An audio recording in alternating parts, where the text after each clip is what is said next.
지도 그리는 건 좀 이따 그리시고요. 시간상 제가 요 밑에다가 이제 제가 말을 불러줄 테니까요. 한번 적어보세요. 네. 그리고 이제 지도는 나중에 그리시고요.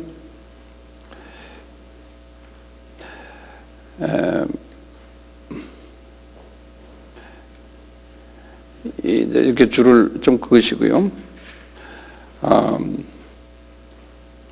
주후 70년에 여기 주후인데요. 주후 70년에 이제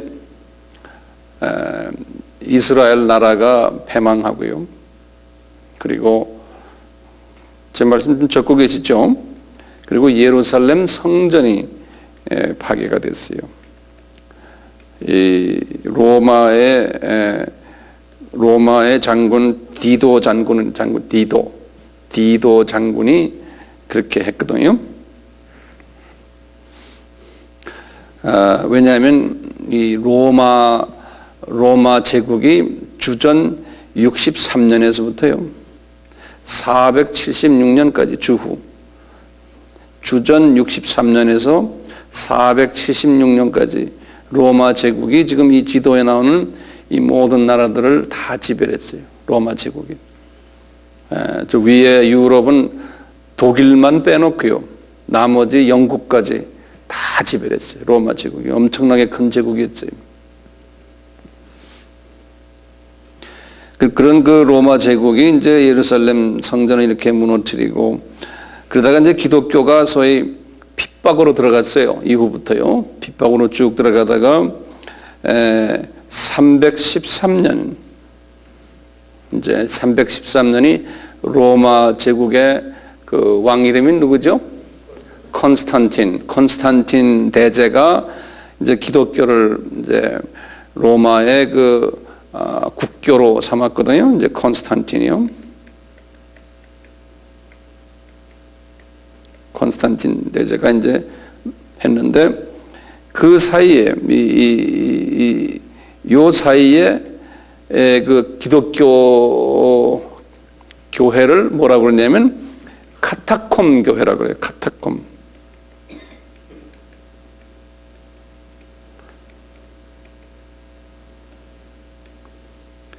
이 카타콤 교회라고요. 이 카타콤이라는 것은 그 지하 무덤 공동묘지. 그 속에 들어가서 기독교인들이 크리스천 삶을 살았어요. 숨어서 이제 핍박을 피해가지고요. 그 지하가 엄청나게 커요. 그냥 말도 못하게 이제 지하가 크거든요. 이제 그 속에 들어가 사시다 이제 이렇게 했는데 이렇게 해서 이제 이 카타콤 교회가 이렇게 그만두고 콘스탄틴이 이제 이렇게 기독교를 자기네 그 국교로 삼으면서요. 지금 이 지도의 이 전체 지역 전체가 다가 이게 로마 제국이거든요. 로마 제국이면서 이 로마 제국 안에 교회들이 아주 대표적인 교회가 5개가 있었어요. 그 대표적인 교회 5개가 지금 제가 여기다가 이제 그려놨는데요. 요 5개를 여기다 쓰시면 그러니까 번호를 매겨놓고 쓰세요. 본인이요.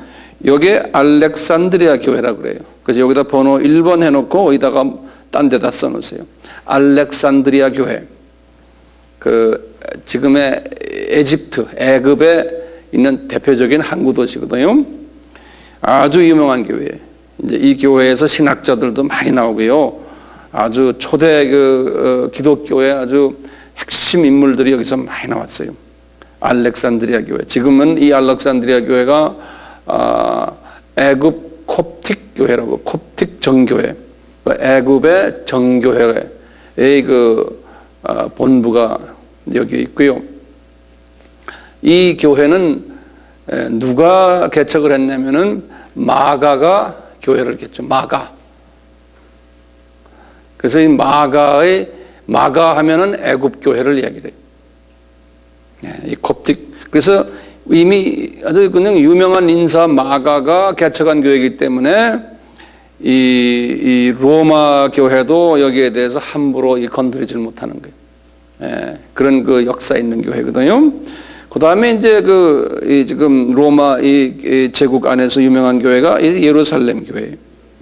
예루살렘 교회. 그리고는 요 위에 지금 시리아 쪽인데요. 여기가 유명한 안디옥 교회. 그래서 안디옥 교회. 네. 그 다음에 여기 지금 터키 지방인데요. 예전에는 여기가 지금은 이스탄불이라고 그러는데 예전에는 컨스탄티노플이라고 그래요. 이 컨스탄티노플 교회. 여기 이제 그리스 교회를 대표하는 센터예요. 컨스탄티노플 교회. 그 다음에 여기가 이제 로마 교회, 로마에 있는 교회. 이렇게 5 교회가, 각각 이 로마 제국 안에 있지만요. 이 5 교회가 독립성을 가지고 나름대로, 지배를 서로 받지 않으면서, 신앙생활을 했어요. 그래서 로마 교구, 컨스탄티노플 교구 그래요. 교회라 그러지 않고요. 왜냐하면 이분들이 영향권들이 있어서 주변에 안디옥 교구, 예루살렘 교구, 알렉산드리아 교구 이렇게 있어요. 여기에 교구장을 비숍이라고, 비숍. 제일 높은 분을 비숍. 우리도 한국말로 하면 감독이라는, 감독. 이렇게 있었어요. 신학적으로는 이 5 교회 중에서 아주 유명한 신학자들이 배출된 데가 안디옥 교구와 알렉산드리아 교구예요. 이 2 교구가 신학의 기초를 이루게 됐어요. 이렇게 하면서 이제 커지면서 나중에 이 로마 교구가 정치의 파워가 있기 때문에요. 로마 교구가 점점점 정치권을 가지면서 이 나머지 이 교구들을 이렇게 좀 지배하는 형식으로 가버렸어요. 그래서 나중에 이 로마 교구와 이분들이 이 결별하는, 결별했어요. 결별하면서 나름대로 이 사람들은 로마는 로마 카톨릭이라는 말을 썼거든요. 로마 교구는요. 그 카톨릭이라는 뜻이 뭐냐면 우주적이다 그런 뜻이에요. 카톨릭이란 말이에요. 우주적이란 말은 뭐냐면 다른 말로 하면 세계적이다 이런 말. 우주라는 건 높다는 소리 아니에요. 우주요. 그래서 로마 사람들은 그러는 거예요. 우리가 로마 카톨릭 교구 그러면 우리는 좀 파워가 이쪽 서부 유럽 쪽으로 해요. 이태리부터 시작을 해서 이 위로 스위스, 오스트리아, 그 다음에 불란서, 독일, 스페인, 포르투갈, 영국까지 막 지배하는 소위 서유럽이라고 그래요. 이쪽을 이분들이 관장을 했어요. 세력들을 이쪽에다 퍼뜨리고 여기에 반발한 그룹이 컨스탄티노플 그룹이에요. 다시 말하면 히랍 그룹들이에요. 히랍 그룹들이 이 사람들은 자기네 세력을 어디다 퍼뜨렸냐면 이 위로 올라가서 우크라이나, 그 다음에 위에 이제 마세도니아, 여기 우크라이나, 그 다음에 지금의 체코슬로바키아 쭉 올라가면서 러시아까지 올라간 거예요. 소위 동구라고 그러죠. 그래서 동방교회라 그런다고요. 예. 이렇게 이분들은 펼치고 로마 카톨릭은 서방으로 퍼뜨리고 그 유럽이 이 2 분들 때문에 둘로 쫙 갈라져 버렸어요. 유럽이. 예. 갈라지면서 갈라질 때 이분들이 몇 가지 신학 이론이 하나 있었어요. 차이점이. 이제 갈라진 이유가 언제 갈라졌냐면 1054년에 갈라졌거든요. 1054에. 그러니까 동서교회가 갈라졌다 그래요. 그 이제 1054년 유명한 해니까요. 그냥 머릿속에 기억해 두세요. 갈라질 때 몇 가지 이유가 있었어요. 첫째는 뭐냐면 소위 이 교리적인 이유가 있었어요. 교리적인 이유가 뭐냐면요. 이때까지는 이 가톨릭 쪽에서는 성령님이 어디에서 반론하느냐에 가지고 이 모든 5 교구들이 다 동시에 동의하는 게 뭐냐면 성령님은 성부 하나님에서 발언해 가지고 성부 하나님, 성자 하나님을 통해서 우리에게 오신다. 이런 성자 하나님을 통해서는 이 학설인데요. 갑자기 이 그리스 사람들은 말이야 아니다. 성부 하나님의 유일한 소스다. 성자 하나님 통하지 않는다. 이렇게 막 신학 이론을 성령님의 발언에 대해서 다퉜어요. 그래가지고 아니다 해가지고 서로가 이제 싸우면은 그 신학 이것 때문에 갈라졌어요. 그것을 이제 필리오케라는 라틴 말로 쓰는데 필리오케라는 말은 똑같이 성부를 통해서 성부를 발언해서 성자를 통해서 나온다라는 말이 필리오케라는 말이에요. 필리오케라는 말 쓰는데 이렇게 이제 했다. 그런데 아니다라는 그룹들이 있었는데 거기서 그래서 이유가 하나 갈라지고 두 번째는 뭐냐면 또 이분들이 이 그리스 사람들이 로마 교황이 그분의 권위를 인정을 안 하는 거예요. 왜냐하면 로마 교황이 그 당시에 뭐라고 그랬냐면 자기가 베드로 의자라고 있어요. 교황이 앉는 의자예요. 베드로 의자에 앉아서 이야기하면은 그것은 다 하나님의 말이다라고 막 그냥 말을 해버렸어요. 그러니까 나머지 교구들은 너희들과 우리와 다 이퀄인데, 예? 니네 로마에 있는 교구 니네들이 말이야 정치 세력이 좀 세다고 니네 교황이 한마디 한 거 우리가 다 들을 수 없다. 예? 그리고 너희들 안을 들여다보면 얼마나 안에 지금 부패했느냐. 그러니까 우리 못 듣겠다. 그런 거예요. 나머지 넷이. 그 중에 대표적으로 그리스 사람들이 아주 그냥 막 목에다 힘주고 덤벼드는 거예요. 이제 그런 과정 속에 있었어요. 그래서 두 번째가 정치적인 이유가. 그 다음에 이제 교리적인 이유, 정치적인 이유. 그 다음에 또 정치적인 이유가 하나 있었어요. 이 사람들이, 이 지금 히랍 사람들이 자기네의 파워를 동유럽에다가 막 퍼뜨리고 있거든요. 러시아까지 올라가서요. 그래서 러시아 정교가 생겼어요. 그러니까 러시아 정교가 이 히랍 정교의 그 하나의 가지로 뻗어나간 거예요. 그러니까 이제 그렇게 하니까 이쪽에 이태리 쪽에서 말이죠 화가 난 거예요. 그래서 할 수 없이 1054년에 갈라진 거예요. 그래서 유명한 사건이죠. 동서교회가 갈라지면서 유럽이 절반으로 딱 갈라져 버린 거예요. 동유럽과 서유럽이. 지금도 그 갈라진 것이 지금까지 영향이 있어요. 1000년이 지났는데도 지금까지도 이 동유럽은 옛 공산 나라들이 돼버렸고 소련에 지배하에 있고 이제 문화가 달라요. 이 기독교의 문화가 다르기 때문에요. 그러면서 이 나머지 이 네 교회가 말이죠. 전부 로마 가톨릭 편을 들지 않고는 전부 히랍 종교 편을 들어버렸어요. 그래서 이 필리오케의 학설을 다 포기해버리고 성부에게서만 오신다라는 그것만 붙잡고 지금까지 그리고 가고 있는 거. 그 사람들이 교리가요. 예. 그런데 이 훨씬 전에 아까 313년 있잖아요. 313년 그 후에 이제 기독교를 로마 제국에서랑 이분들도 다 이제 딱 안았는데 그래서 이제 교회들이 이렇게 이제 표면상으로 나타나 그 전까지는 카타콤 하다가 표면상으로 나타났을 때 주변에 이단 사건들이 자꾸 일어나는 이단들이에요. 다시 말하면 그 중에 이제 그 삼위일체를 부인하는 아리우스라는 사람이 있어요. 아리우스라고요. 아리우스 그래요. 이 아리우스라는 사람이 나타나가지고 그 삼위일체를 부인하면서 예수님이 사람이다. 성부 하나님만 하나님이고 예수님은 사람이고 성령님은 뭐 운행 안 하신다. 이런 식으로 나온 거예요.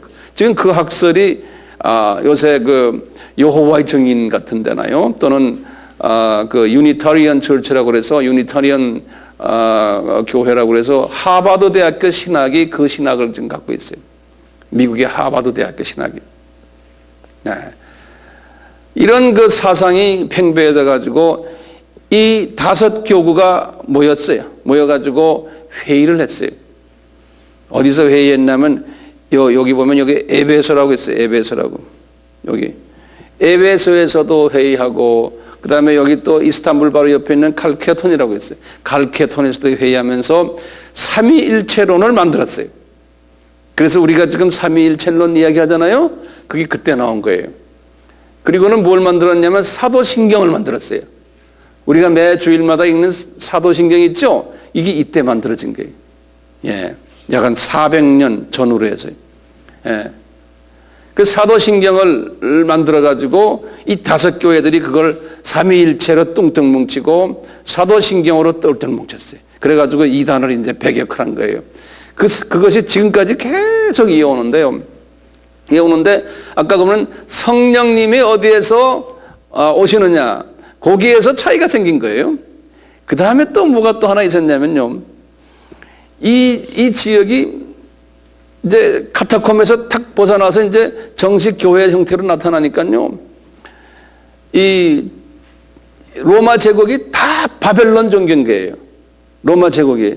그래서 제가 전에도 말씀했지만 마리아와 예수님의 그 베이비 예수님의 모습이 나타나는 이야기는 제가 전에 했잖아요. 그런 식으로 마리아 숭상하는 사건이 이제 나타나기 시작한 거예요. 예. 그래서 이제 마리아 숭상에 관한 이야기를 자기네가 숭상이라면 좀 이상하지만 마리아가 이제 등급을 하면서 말이죠. 예수님이 아기 모습을 하면서 한 그 모양이 로마 가톨릭만이 아니에요. 이 5교회가 그걸 다 인정한 거예요. 그래서 이 5교회들이요. 소위 말하면 그 오리지널 정교회들이죠. 그걸 오토닥스 처치라고 그러거든요. 요 네 교회를 오리엔털 오토닥스 처치라고 그래요. 요 로마 가톨릭을 빼놓고요. 이제 요 분들도 전부 똑같이 마리아의 그 학설을 똑같이 가지고 있고 다 가지고 있다가 나중에 이제 갈라졌잖아요. 1054년에 갈라진 후에도 똑같이 그 성령의 어디서 오느냐 그것만 다르죠. 나머지는 예배 방식이고 뭐고 다 같은 거예요. 예. 마리아 순상하는 것까지. 또 뭐였었냐면요. 이분들이 뭐 초창기 이야기입니다. 초창기 313년 이후에요. 교리를 만들면서 전에 우리 그 이야기했죠. 성인 숭배하는 사상. 그 다음에 그 성인들의 옷이나 뭐 이런 모든 것들, 그분들의 신발이니 그분들의 지팡이니 이런 것도 성스럽게 생각하고 거기다 놓고 기도하는 거. 촛불 성인 그 사진이나 그림 그려놓고 그 앞에다 촛대 갖다 놓고 기도하고 이러면은 듣는다는 사상 있잖아요. 이런 것들이 이 5교구들이 다 공통적으로 같이 했던 것들이. 그러다 이제 갈라졌잖아요. 갈라진 후에도 로마 가톨릭은 로마 가톨릭대로 그냥 갔고 나머지들도 똑같은 형태로 간 거예요. 그래서 오늘날 이 교회들 가보세요. 똑같아요. 로마 가톨릭이나. 그렇죠? 이분들이 로마 가톨릭에서 배운 게 아니에요. 시작을 그렇게 한 거예요. 시작을. 그래서 러시아 정교를 가봐도 똑같이 마리아 상 있고 예수, 애기 예수 있고 성인들 사진 있고 다 있고 똑같아요. 한 가지 차이 있다면 이제는 최고의 자기네의 교황이 자기네 스스로의 조금만 교황. 근데 이 사람들이 가면서 점점 세력이 줄어들어 가지고요. 이제는 로마 가톨릭만 확 퍼져버렸고. 왜냐하면 이 서유럽이 말이죠. 이 서유럽이 이 경제적인 파워가 생기면서 말이에요. 이분들이 그냥 전 세계에다 로마 가톨릭을 퍼뜨렸잖아요. 그러다 보니까 상대적으로 나머지 조그만 사람들은 그냥 아주 조그맣게 돼버린 거예요. 예. 여기까지 뭐 간단하게 제가 말씀드렸는데요. 제가 이런 말을 왜 하냐면요. 이런 과정 속에서요. 이제 가톨릭이 들어왔잖아요. 이슬람이 들어왔잖아요. 이슬람이 딱 들어와가지고 이슬람이 요즘 사우디아라비아 메카에서부터 시작해가지고요. 이슬람이 여기 지금 보시면 모하메시 언제 태어났죠? 570년이죠. 그리고는 언제 이분이 세상 떠났죠? 632년이죠. 570에서 630일. 이분이 이렇게 이제 세상 딱 떠나자마자 말이죠. 세상 떠나자마자요. 이분의 그 후손들이, 다시 말하면 믿음의 후손들이 이제 퍼지기 시작했어요. 자기 종교를 가지고 말이죠. 퍼지기 시작했는데 그냥 한 100년 사이예요. 100년 사이예요. 지금 여기에 지금 5대 교구, 최소한 이 4대 교구는 다 먹어버렸어요. 여기 지금 콘스탄티노플부터 시작을 했어요. 안디옥, 예루살렘, 알렉산드리아, 이 이슬람이 말이죠. 100년 안에요. 이걸 다 먹어버렸어요. 그래서 하루아침에 기독교의 그 나라들이 말이죠. 이슬람 나라로 그냥 변해버린 거예요. 하루아침에. 하루아침이란 100년이라는 거 하루아침을 내가 얘기해요. 예. 그렇게 변해버린 그것이요. 200년 안에는요. 이 지금 스페인 이쪽까지 다 저 남부 유럽 다 먹고 북아프리카 다 먹고요. 이렇게 해서 어디까지 가냐면 인도까지 가고요. 중국까지 갔어요. 네.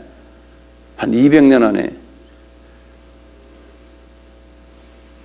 그 세력이 엄청나게 빨리 진행됐어요. 그래서 요 지금 말하는 콥틱 처치, 지금 알렉산드리아 처치니 예루살렘 교회니 안디옥 교회니 요건 그냥 명맥만 유지하는 수준에서 그냥 끝나버려요. 지금까지 그렇잖아요. 지금까지요. 예. 그렇게 가면서요. 이쪽에 그 서부 유럽 사람들이요. 카톨릭, 로마 카톨릭 안에 이분들이 로마 카톨릭들이 이 1054년에 무슨 일이 있었다고 그랬어요? 동서 분리됐죠? 그러니까 로마 카톨릭이 한 자기의 세력을 이쪽에 지금 자기의 세력들을 다 오른팔이 잘라진 거랑 마찬가지예요. 이쪽에 그리스 쪽을 놓쳐버렸으니까요. 자기네가 이쪽에서 이쪽 예루살렘이니 이쪽에 지금 이 나머지 네 교구를 다 컨트롤 속에 넣으려고 그러다가 지금 이슬람에게 뺏겨버리고 그 다음에 이쪽도 다 뺏겨버리고 자기 세력이 다 뺏겨버렸으니까요. 이 로마 카톨릭이 화가 난 거예요. 화가 나가지고 이 이슬람 너희들 두고 보자. 그래가지고 이분들이 이슬람들에게 이제 한번 혼을 내려고 군인을 소위 그 기독교 군인을 만들었어요. 그것이 십자군이에요. 십자군이라는 말을 들으셨죠? 영어로는 Crusaders 그러는데요. 십자군을 형성한 것이 1100년이 주후 정확히 말하면 1094년인데 그냥 쉽게 그냥 1100년으로 그냥 알고 계세요. 이분들이 이제 십자군을 형성했어요. 유럽에 지금은 유럽이 각 나라로 이렇게 돼 있다가 요새 와서는 다시 이제 유럽이 지금 하나로 지금 되고 그 당시만은 유럽이라는 나라들이 거의 뭐 국경 거의 없는 그냥 서로가 이제 거의 왔다 갔다 하는 왕들만 서로 다루고요. 그래서 불란서에서 먼저 이 운동이 일어났어요. 우리 가만히 있지 말자. 그래가지고 옆에 있는 독일에도 가고 옆에 있는 스페인에도 가고 포르투갈, 영국까지 가가지고 유럽 전체가 다 하나가 돼가지고요. 7번 이 중동 이슬람 지역을 7번 침공을 했어요. 200년 동안. 그래서 1100년에서 1300년이 이 십자군 운동이 있었어요. 7번을. 네. 침공해가지고요. 침공하면서 이분들의 주적이 2개가 있었어요. 이분들의 주적이. 뭐냐면 하나는 이스라엘 사람들, 유대인들이. 이 사람들은 뭐냐면 이 사람들은 반 이스라엘 로마 카톨릭의 교리가요. 소위 반 이스라엘적인 교리예요. 반 이스라엘적인 그 로마 카톨릭의 그 교리를 만든 첫 신학자가 어거스틴이라고 그러나 어거스틴이 영어로는 anti-Semitism 그래요. 반유대적인 신학 교리를 만들었어요. 예컨대 이스라엘 사람이라는 사람들은 구약 때만 있었던 하나님의 사람들이지 그분들이 하나님에게 저주를 받은 이유는 예수 그리스도를 죽였다. 그래서 하나님의 저주를 받은 민족으로 타락이 되어버렸다는 거예요. 그 사상이 그래. 지금도 가톨릭만이 아니에요. 개신교 중에서도 그 사상 가진 교파들이 있어요. 그래서 하나님이 처벌을 했기에 주후 70년에 그 나라를 하나님이 없애버렸고, 이스라엘 성전도 그때 없어졌고, 봐라 지금까지 저렇게 고생하지 않느냐. 나라 없이 고생하다 이제 겨우 1948년에 독립해서 지금도 고생하지 않느냐. 그러니까 이스라엘 하면은 이스라엘은 하나님이 이미 손을 뗀 저주받은 민족이라고 보는 그 사상이 지금 로마 가톨릭 분석에서요. 로마 가톨릭에서 루터란교도 그렇고 장로교 중에서도 대부분의 장로교는 다 우리나라는 좀 다르지만 왜냐하면 그건 또 여러 가지 있어요. 여러분들 자세하게 이야기하면 좀 복잡해지니까 전통 일반 교회들은 거의 다 이스라엘을 그렇게 생각했어요. 그래서 알다시피 나중에 그 나치의 독일이 루터 교회 아닙니까? 루터교도 어떻게 했어요? 유대인들 600만 명이나 죽였잖아요. 그걸 죽일 때 가장 영향력이 있는 로마 가톨릭이 그냥 묵과를 해줬어요. 로마 가톨릭이 죽여라. 이런 식으로 묵과를 해줬어요. 이런 모든 소위 거룩한 기독교인들의 정치 이야기들은 끝이 없어요. 이제 이런 안을 듣다 보면요. 자, 이렇게 이분들이 그런 사상을 가졌기 때문에요. 예수님을 속된 말로 하면 이스라엘 사람들 저놈들 혼내줘야 된다. 그리고 그 당시에 이미 이분들이 유럽을 각 나라에 이제 스페인의 유대인들이 많이 살았거든요. 그 다음에 이탈리 쪽이니, 그 다음에 뭐 그리스 쪽은 많지 않지만 불란서 쪽에 많이 살았고, 여기 올라가다가 이제 독일 쪽, 그 다음에 영국 쪽에 많이 살았어요, 유대인들이. 그 유대인들이 가가지고 우리 여기 중국 사람들처럼요, 유대촌 만들어가지고 귀금속 장사는 그 사람들이 다 하고, 금은빵, 다이아몬드, 그리고 하여튼 돈 버는 그 다음에 전당포. 우리나라도 그렇잖아요. 돈 좀 갖고 있는 사람은 금은빵 하는 사람 아니면 전당포, 돈놀이 하는 사람들. 요런 다들 돈 버는 아주 하는 장사를 이 사람들이 그냥 유럽 전체를 그냥 깔았어요. 그래서 실제로 돈들은 이 사람들이 다 들고 있는 거예요. 그리고 교육 수준이 높고. 그러니까 말이죠. 돈을 벌어가지고 돈을 자기네 사회를 위해서 쓰질 않는 거예요. 지네끼리만 끼고 있고, 우리나라의 중국 사람들이나 똑같은 거예요. 그래서 유대인들에 대한 그냥 사람들이 유대인 하면은 그냥 씹어 먹으려고 그래요. 미워서요. 지네끼리만 똘똘 뭉쳐 있고, 돈은 지네끼리 끼고 있고, 그냥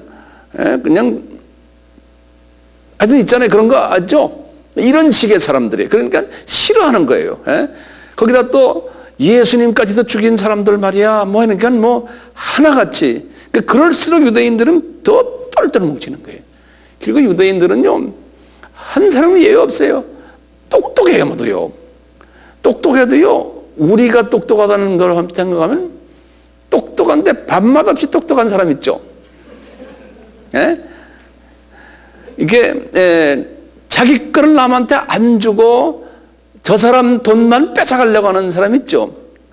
그리고 무슨 장사를 해도 협상을 해도요, 그냥 죽으라고 일전도 양보 안 하는 그런 사람 가끔 우리도 있죠. 우리나라 사람 중에서도요. 딱 그런 사람 다가 유대인이라고 생각하시면 돼요. 담배를 피워도요, 지가 담배 안 사요. 꼭 남이 담배 피우는 걸 보고 한 가치만 좀 줄래? 그래서 남의 담배 걸 피우는 거예요. 이놈은 100만 장자인데도 지가는 남의 거 뺏어서 피는, 100만 장자인데도 그런 짓 하는 사람이 유대인이에요. 그 상상됩니까? 저 미국이나 이제 카나다 쪽에 말이에요. 한국 사람들이 가게들 많이 하잖아요. 제가 이제 가게하면 가게의 그 플라자, 샵센 플라자의 주인은 유대인들이 많아요. 그러니까 돈 많은 놈들이죠. 우리는 구멍가게, 그 중에 가게가 한 몇십 개 있는데도 구멍가게 한국 사람이 하는 담배도 팔고 하잖아요. 그래요. 한 번 내가 기억나는데 그 가게에 내가 이렇게 놀러 갔는데 그런 거예요. 아, 이거 이 유대인 놈들 죽일 놈들이에요. 그래요. 그 가게 주인 우리 한국분이. 그래서 왜 그러냐니까 이놈이 말이요. 그냥 백만장자에 자동차도 아주 그냥 뭐 벤츠 타고 다니는데 꼭 자기 가게 와가지고 뭐라 하냐면 담배 피는데 성냥 하나만 좀 달라고 그런대. 매일 와가지고 매일. 성냥 하나가 뭐 1전이가 2전이가 되는 모양이에요. 1, 2센트예요. 예? 그런데 성냥을 그냥 가졌으면 가지지 돈을 안 낸대요. 1전인데도 우리 같으면 1전이면 우리 돈이 이건 뭐 형편없는 돈이에요. 1전인데도 안 내고 꼭 공과로 가져간대요. 그래서 돈 내라 그러면 웃으면서 그냥 뺏어간대요. 그게 유대인이에요. 우리 상상을 초월해요. 그 사람들. 예. 그러니까 정말 우리나라 말로 하면 밥맛 없는 사람들이에요. 그러면 자기 건 챙길 거는 엄청나게 챙겨요. 말도 못하게 챙겨요. 그 유대인, 저는 북미에 살면서 유대인 동네에서 이제 유대인들하고 같이 지냈는데요. 우리 아이들도 유대인 학교에 우리 아이가 한 20명 반에 있으면 그런 18명이 유대인이에요. 그 다음에 이제 우리 아이면 한국 아이 하나 있고 뭐 무슨 딴 나라에 하나 있고. 그러니까 완전히 유대인 팀에서 살아. 유대인 팀에서 우리 아이들이 그렇게 자라났거든요. 그러니까 그 학교의 선생들은요, 일반 백인계 선생들은요, 그냥 학을 떼요. 왜냐하면 유대인 학부형들이 어떻게 극성들인지. 조금만 선생이 자기 아이에게 좀 잘못하면 우리 그 극성 엄마들 치맛바락 있죠? 그건 저리 가라예요. 우리나라 치맛자락이라고 그래요? 그건 치맛바락. 그건 저리 가요. 말도 못해요. 선생을 달달달달 볶아요. 예. 그런 게 있어요. 그런 유대인, 그런데요. 그러니까 갈치 안 받겠어요? 그러니까 이제 십자군들이 내려오면서요, 유대인들을 다 죽였어요. 이 유럽에서 지금 내려오면서요. 유대촌만 들어가 다 죽여버렸어요. 그러니까 그 후부터 로마 카톨릭하고 유대는 사이가 나빠요. 이스라엘 나라하고 유대 공동체하고는 로마 카톨릭 하면 그때부터 그러니까 1000년 된 거예요. 그 관계가 나빠진 거는요. 네. 그 다음에 7번씩 쳐들어오면서 이 아랍 사람들도 다 그냥 혼냈거든요. 그래서 이 아랍 사람들은 로마 카톨릭 하면 이 사람들 생각하는 건 로마 카톨릭밖에 그 당시엔 기독교가 없었으니까요. 종교교회가 그러고 한 500년 후에 생겨났으니까 1517년에 일어났으니까요. 기독교 하면 그냥 학을 떼는 거예요. 그래서 이제 우리 역사가들이 그러는 거예요. 이 로마 유대인들을 복음화시키기 힘든 이유가 십자군 전쟁 때문이다. 이런 이야기를 해요. 그 다음에 두 번째는 이 아랍 사람들을 복음화시키지 못하는 이유가 십자군 전쟁 때문이다. 그런다고요. 그만큼 이 십자군 전쟁이 200년 동안에 이 두 그룹들을 상처를 많이 줬어요. 지나고 나면 다 하나님의 뜻이겠지만요. 네.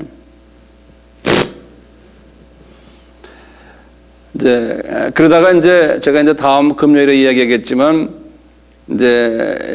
가톨릭의 요한 바오로 2세가 이분들에게 손을 벌리기 시작하는 거예요.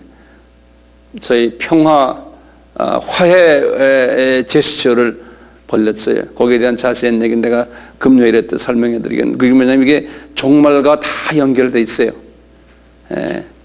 제가 이슬람과 종말과의 관계되는 이야기를 지금부터 슬슬 시작할 거거든요. 그게 다 종말과 다 연계가 돼 있어요. 이 역사 속에서. 현재 세계 이슬람 인구가요.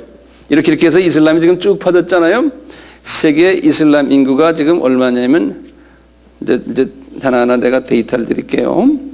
세계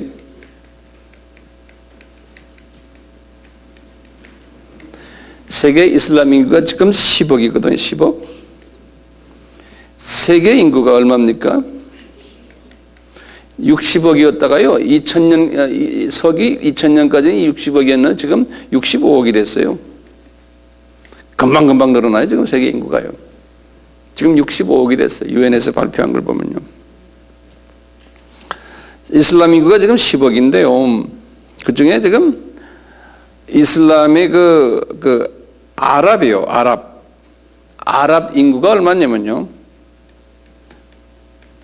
아랍 인구가 2억이에요. 그러니까 다 이슬람이죠. 2억이죠. 그리고 이 유럽에 갑자기 지금 이슬람 인구가 지금 많이 늘어나고 있어요. 유럽에. 갑자기 유럽이 지금 이슬람화되고 있거든요. 지금 현재 1,500만 명이 이슬람 교도가 있어요. 1,500만 명이. 이슬람 교도가요. 미국의 그 프린스턴 대학교의 한 교수가 발표한 걸 내가 읽어봤는데요. 이 아랍 전문 전공을 하는 그 교수가 말하기를 21세기가 끝나면은 지금 21세기 아니에요? 유럽이 완전히 이슬람화 된다고 이제 예언하는 거예요. 그 유럽 쪽에 이제 이슬람 교도들이 많이 지금 생겨나고 있지만 남쪽에서 아프리카 쪽에서 중동에서 지금 많이들 유럽 쪽으로 옮겨가고 있어요. 이슬람 교도들이. 그래서요, 몇 가지 제가 지금 각 나라를 지금 말씀을 드리면요. 특히 지금 불란서가 지금 이슬람 교도가 몇 명이냐면 500만 명이에요. 불란서가요. 500만 명이에요. 얼마 전에 불란서에서 큰 그 폭동이 일어났죠? 그렇죠? 네. 이분들이 다들 그 사회의 저변에서 이제 막노동하면서 되게 있고요. 그리고 이제 그 중동 사람 아니면 이제 아프리카 계통이거든. 북아프리카 사람들. 이게 이제 불란서가 왜 그러냐면 불란서가 이 아프리카를 점령을 한 몇몇 나라들을 점령했거든요. 그래서 그 다음에 중동 쪽에도 이제 레바논이 이쪽에 보면 불란서 영향을 많이 받은 나라들이 많아요. 그래서 이 사람들이 불어를 하기 때문에요. 불란서가 지금 우리처럼 노동자들을 필요로 하는데 영어하는 사람들은 그 나라에 가야 이제 안 되니까 불어하는 사람들을 선호를 해요. 그러다 보니까 옛 불란서 식민지 나라 사람들이 그냥 대거 지금 그쪽으로 옮겨가는 거예요. 근데 그 나라들이 다가 모슬렘, 이슬람 나라들인 거예요. 그래서 이 사람들이 불란서가 지금 너무나 골치 아파가지고요. 불란서가 너무 골치 아파가지고 불란서가 그러는 거예요. 예전에 우리는 유대인들 때문에 골치 아팠는데 이제는 이 이슬람들 때문에 골치 아프다 해서요. 이 몇 년 전에 법을 바꿨어요. 불란서가. 뭐냐? 어떤 사람이든지 자기 종교의 색채가 나는 어떤 목걸이나 또는 모자나 안 그러면 옷이든지 종교 색채가 나는 그러한 옷을, 그러한 걸 하고 다니는 건 전부 다 금지다. 이렇게 버린 거예요. 그게 이제 어디에다 대고 하는 거예요.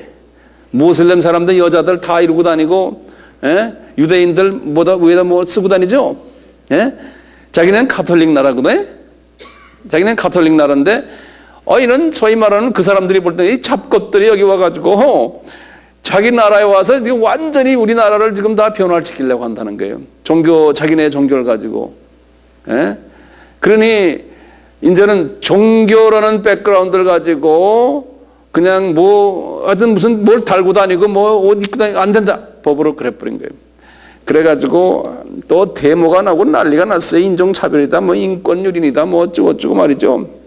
그런데 그걸 고치질 않았어요. 그대로 놔두고 특히 그러고 다니면 학교나 공공장소에 그러고 못 들어온다. 뭐 인도의 그 시크 종교라는 사람들은 여기다 터반 쓰고 다니잖아요. 머리 그거 보셨죠? 이런 것들 말이죠. 지금 뭐 미국도 마찬가지거든요. 이민자들 받아들이다 보니까요, 이 클래스룸에 앉으면요, 별난 사람 다 있어요. 이거 쓰고 있는 사람 뭐, 유대인 이거 안 쓰고 있는 사람 뭐, 모슬렘 이거 까만 거 쓰고 있는 사람. 이게 완전히 유엔 본부예요, 유엔 본부. 인도 여자들은 항상 사리 입고 다니거든요. 인도 여자가 서양 옷 입고 다니는 여자 없어요. 다 그 어디 가나 그 여자들은 그거 입고 다닌다고요. 그 여자들도요, 인도 사람, 그거 유대인 뺨쳐요. 인도 사람들이요. 보통 힘든 사람들 아니에요. 입만 열면 10마디 하면 9마디는 거짓말이고요. 인도, 파키스탄, 스리랑카, 방글라데시 그쪽 그렇게 생긴 사람들이요. 아 하면 전부 다 거짓말이에요. 다 도둑질하고 남 속이고 그냥. 그런데 머리는 기똥같이 좋아요. 우리 머리 못 따라가요. 브레인들이 기가 막혀요. 불란서 가지고 500만 명. 그 다음에 독일이요. 독일이 지금 약 한 300만 명 가까이 돼요. 얼마 전에 250년 전 독일은 터키 사람들이 주로 해요. 터키. 독일은. 독일 지금 터키 사람들 때문에 꼴찌를 하고 있어요. 예. 미국에 한국 사람이 많다 해도 고작이야 200만 명이거든요. 그런데 한국 사람들은 그래도 우리는 조용하잖아요. 신사들 안에. 우리는 그래도 한국 사람들은 전 세계에 이렇게 보면요, 괜찮은 사람들이에요. 어느 나라 가도 열심히 돈 벌어서 그 나라를 좀 도와주고, 불쌍하다면 도와주고, 우리나라 사람도 어디가 교회 다니니까요. 다 그래도 기본 양심은 있어요. 교회를 가지고 있으니. 교회 다니니까. 종교도 다 크리스찬들이고, 대부분이 70%가, 이민자들의 70%가 크리스찬이거든요. 우리나라 사람들은요. 근데 이 사람들은, 이 이슬람 사람들은 전부가 다 이슬람이니까요. 무섭다니까요. 영국에 약 한 200만 명이 있어요. 영국이요. 200만 명. 영국에요. 약 한 5년 전 데이터인데요. 이슬람 사원만 지금 400개가 있어요. 이슬람 사원만요. 그게 그 속도가 지금 감리교, 영국이 감리교가 영국에서 나왔잖아요. 요한 웨슬레요. 감리교의 교회 숫자보다 점점 더 많아진다는 게. 네. 그리고 이 이슬람 사람들이 요즘 유럽과 특히 영국 쪽에요. 영국 쪽에 돈들이 많아가지고요. 교회들을 지금 다 사고 있어요. 그래서 전통적인 유명한 교회들이 다 이슬람으로 넘어가고 있어요. 왜냐면 건물 유지가 안 되니까요. 교인은 옛날에는 한 1,500명, 2,000명, 3,000명이었는데 지금은 할머니, 할아버지들 한 30명 앉아 있는데 그게 유지가 됩니까? 예?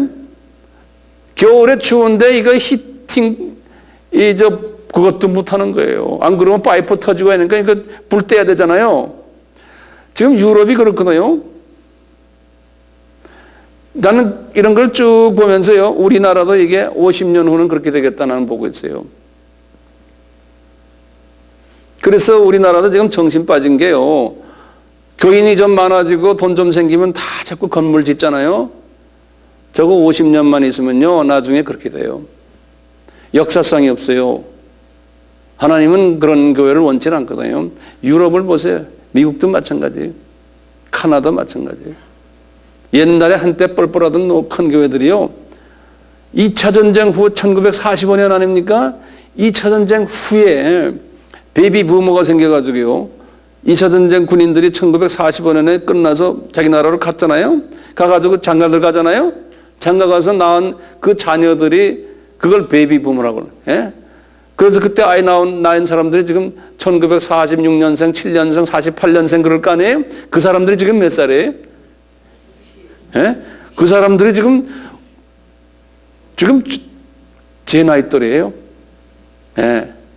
근데 그 사람들이 초등학교 다닐 때가 몇 년도겠어요, 그러면? 1960년대에. 예? 갑자기 말이죠, 유럽도 마찬가지예요. 갑자기 1960년대 들어오면서 그냥 아이들이 그냥 초등학교 들어갈 아이들이 많죠. 막 이러니까요. 그 아이들이 1970년 가까이 되면서요, 65년 되면서 46년생이 20살 되면 몇 년이에요? 66년이죠. 그렇죠? 대학교 가려면 몇 년에? 60한 2, 3년 되면 대학교 간다니까요? 그렇잖아요? 그래서 미국도요, 대학교도 건물들이 갑자기 커지고요, 캠퍼스가요. 이 학생들 수용하느라고요. 그리고 교회도 그냥 막 커져가지고요, 뭐 유년주일학교, 뭐 500명씩 막 나오는 교회들이 있어가지고 교회 건물을 지을 때요, 본당 크게 짓고 옆에다 체육관 크게 짓고요. 체육관이요, 농구장 이런 거요. 우리나라가 그걸 따라가고 있어요, 지금요.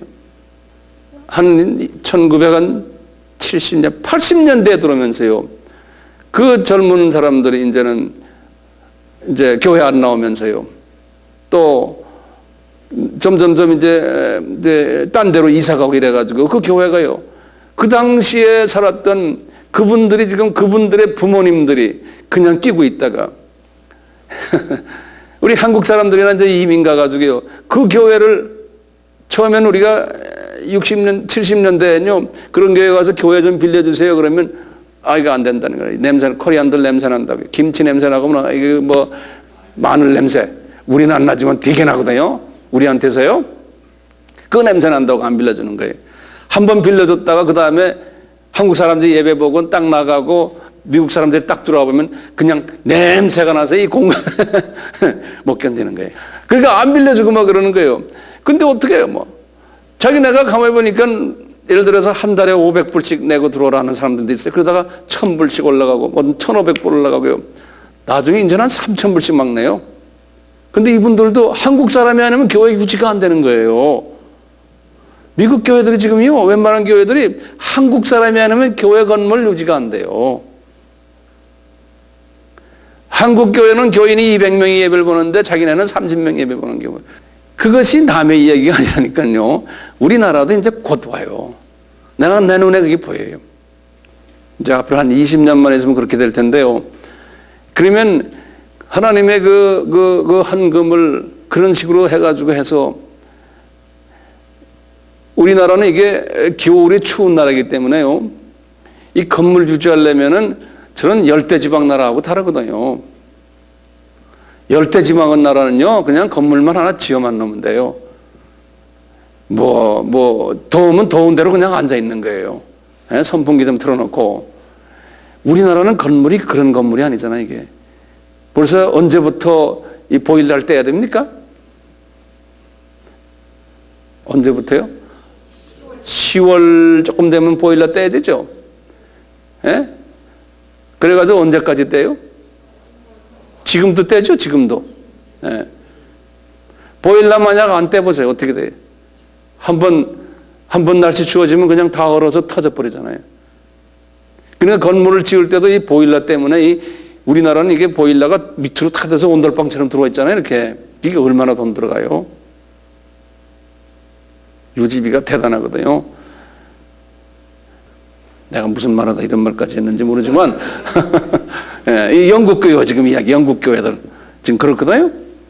영국 교회가 지금 가보면요, 로이드 존슨 그 유명한 한 100년 전에 그 유명한 그 설교가 그런 교회 가보니까요, 세상에 한 4, 5천 명씩 모였대요.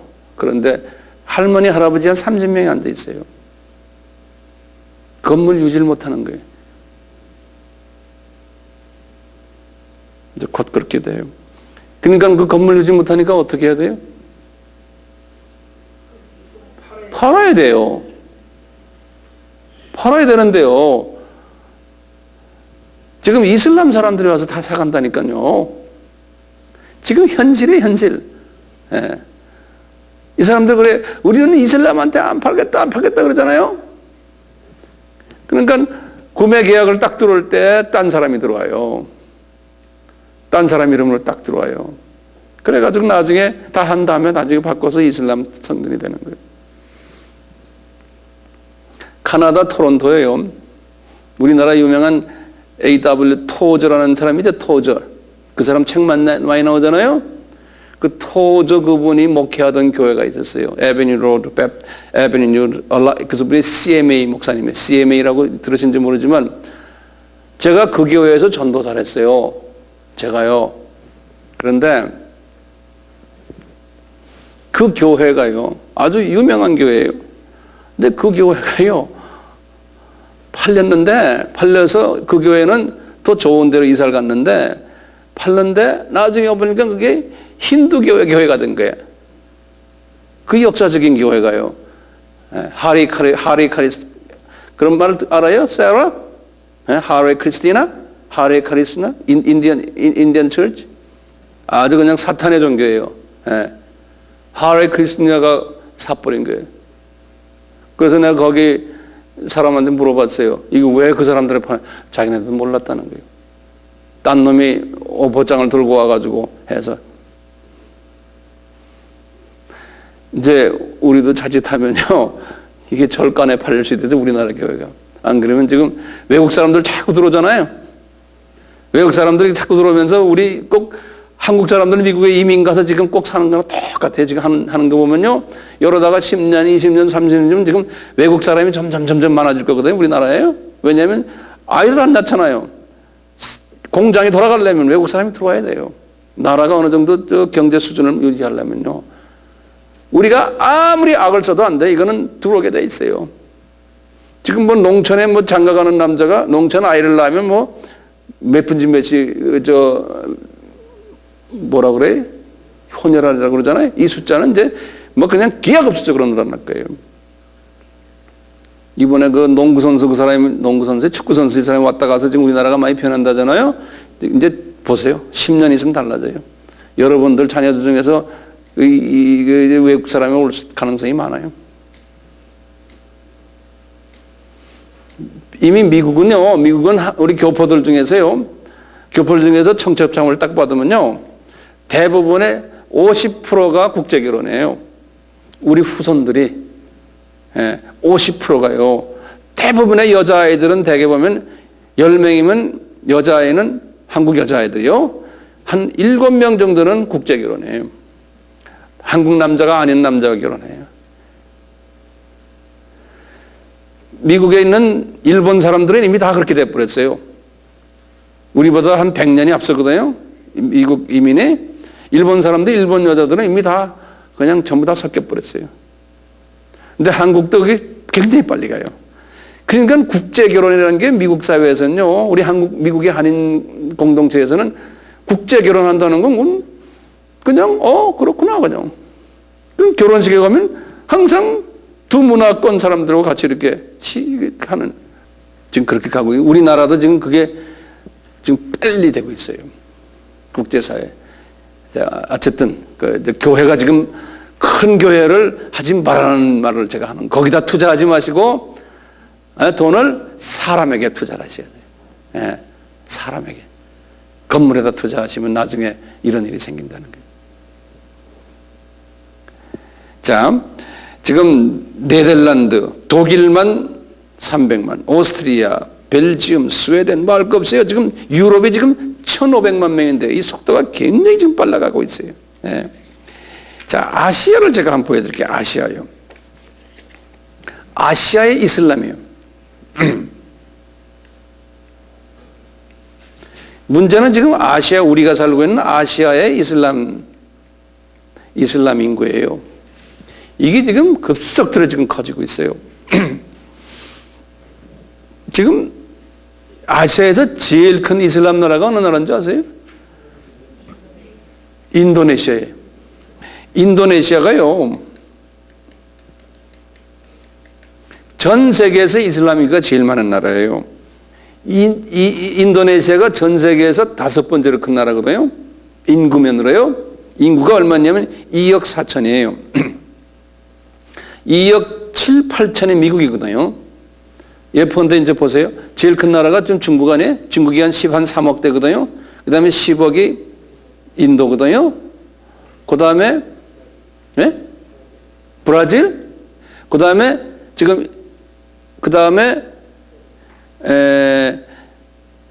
미국이 2억 한 9천 정도 돼요.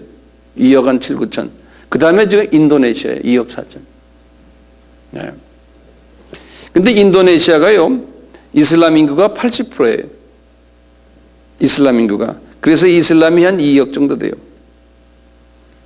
한 80%가요. 대단한 거죠. 제일 많거든요. 근데 이슬람은, 이 나라는요, 기독교도 많아요. 인도네시아가 기독교가 16%예요. 굉장히 기독교화된 나라예요. 인도네시아가. 그러니까 인구가 약 한 4천만 명 정도가 기독교인이에요. 그럼 우리가 1,000만 명이니까 우리보다 한 4배가 더 많아요. 기독교인이. 예. 그 다음에 중국을 보시면요. 중국이 지금 13억 인구 중에서 이슬람 인구가 2%예요.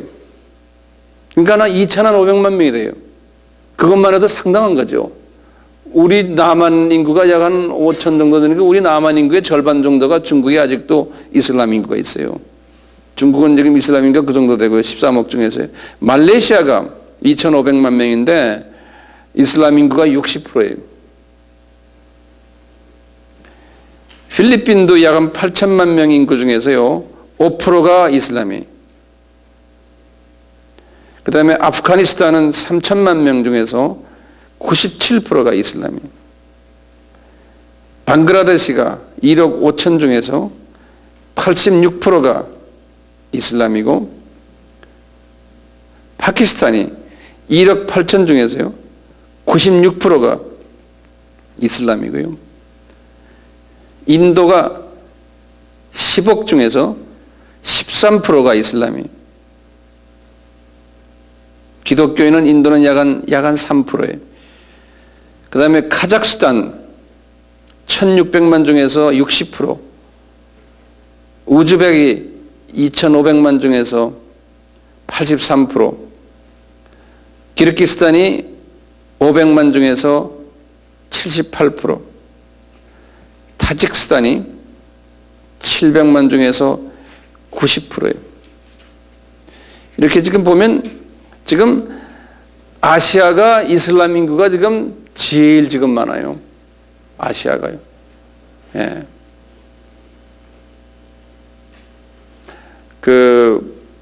제가 다음 시간에도 말씀드릴 기회가 있겠지만, 중동 이슬람은요, 알고 보면요, 처음 600년 동안은 복음을 받았거든요.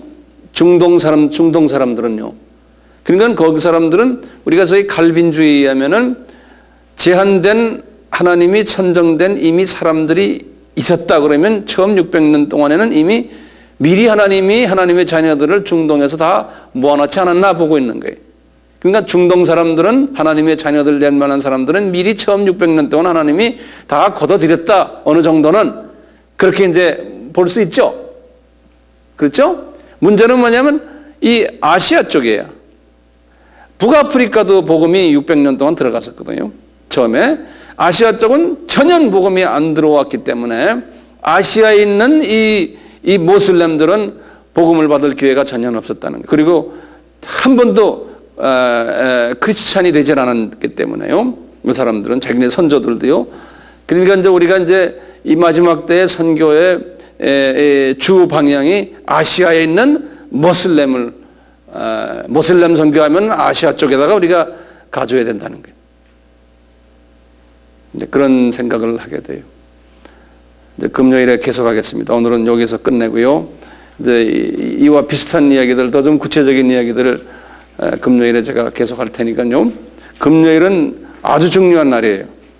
그러니까 그날은 꼭 뭐 안 오셔도 되지만, 안 오시려면 안 오셔도 되고요. 꼭 오셔서 이 결론을 잘 들어주시길 바라요. 아멘 합시다. 아멘. 네. 자, 같이 기도드립시다.